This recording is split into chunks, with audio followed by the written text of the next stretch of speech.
Today there are interesting updates from the Pokrovsk direction. Here the battle for the town has slowly become a little war of shadows with almost no chance of survival.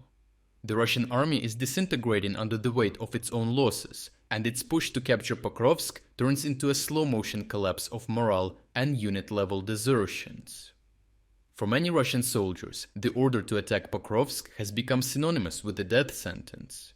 Soldiers whisper among themselves that entering Pokrovsk means certain annihilation by Ukrainian artillery and drones, as videos from the area reveal the growing panic within the Russian ranks. In one, an agitated officer films two soldiers who refuse to go into the town, both saying they prefer prison over suicide missions. One claims a medical condition, the other shows a wound, but the officer is unmoved. He records them as proof to strip them of their pay, while threatening that they will be transferred to a penal unit and ultimately will be pushed into Pokrovsk at gunpoint anyway. Such scenes are no longer rare, as the Russian army's losses in the sector are so extreme that many contract soldiers, who once enlisted for bonuses, now see imprisonment or even death in custody as preferable to the slaughter awaiting them on the front. But these men will not be sent back to Russia to serve prison terms, as the Russian command sacrifices such penal battalions as cannon fodder and bait to reveal Ukrainian fire positions. Inside Pokrovsk itself, the battle has evolved into a war of shadows, with the mass assaults of the first 2 years of the Russian invasion gone.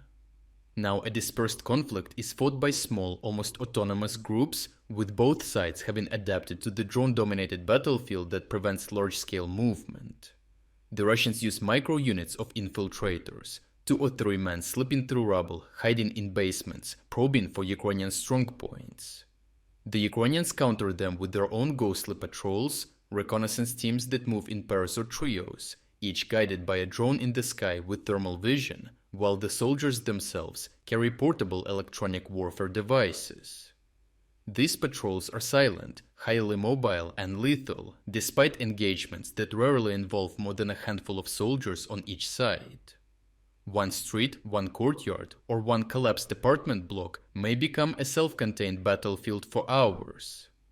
This war of shadows is a direct consequence of the omnipresence of surveillance and FPV drones, as any concentration of troops or vehicle movement is immediately detected and destroyed.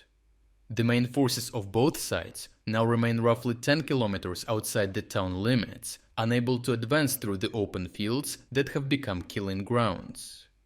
Inside Pokrovsk, only the smallest, bravest and most disciplined units can survive.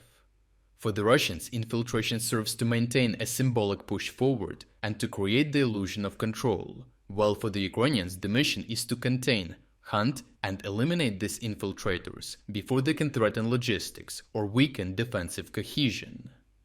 The defenders operate with speed and precision, detect the enemy, fix them in place by surrounding and suppressing them, neutralizing the trapped soldiers with rifles, grenades, bombs or drones, and withdraw before Russian drones can kill them in return. This new model of urban warfare rewards skill, awareness and endurance more than numbers. Yet for the Russians, whose units are filled with unwilling conscripts and penal soldiers, it has become an unsustainable meat grinder.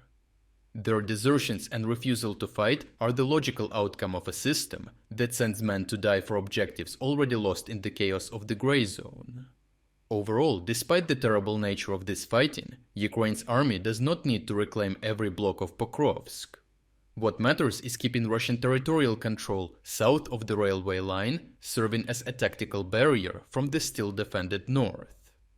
While the Azov units push east of Rodinska to relieve pressure and reopen Mirnohrad's northern approach, Ukrainian defenders inside Pokrovsk only need to hold long enough to keep that corridor alive. If Mirnohrad's connection stays open, the town can continue to resist, or if necessary, conduct an organized withdrawal under cover of the northern fields. The biggest problem with reading news online is that it comes as a stream of isolated headlines with no context or timeline of the events that led to them, creating the illusion that things happen at random.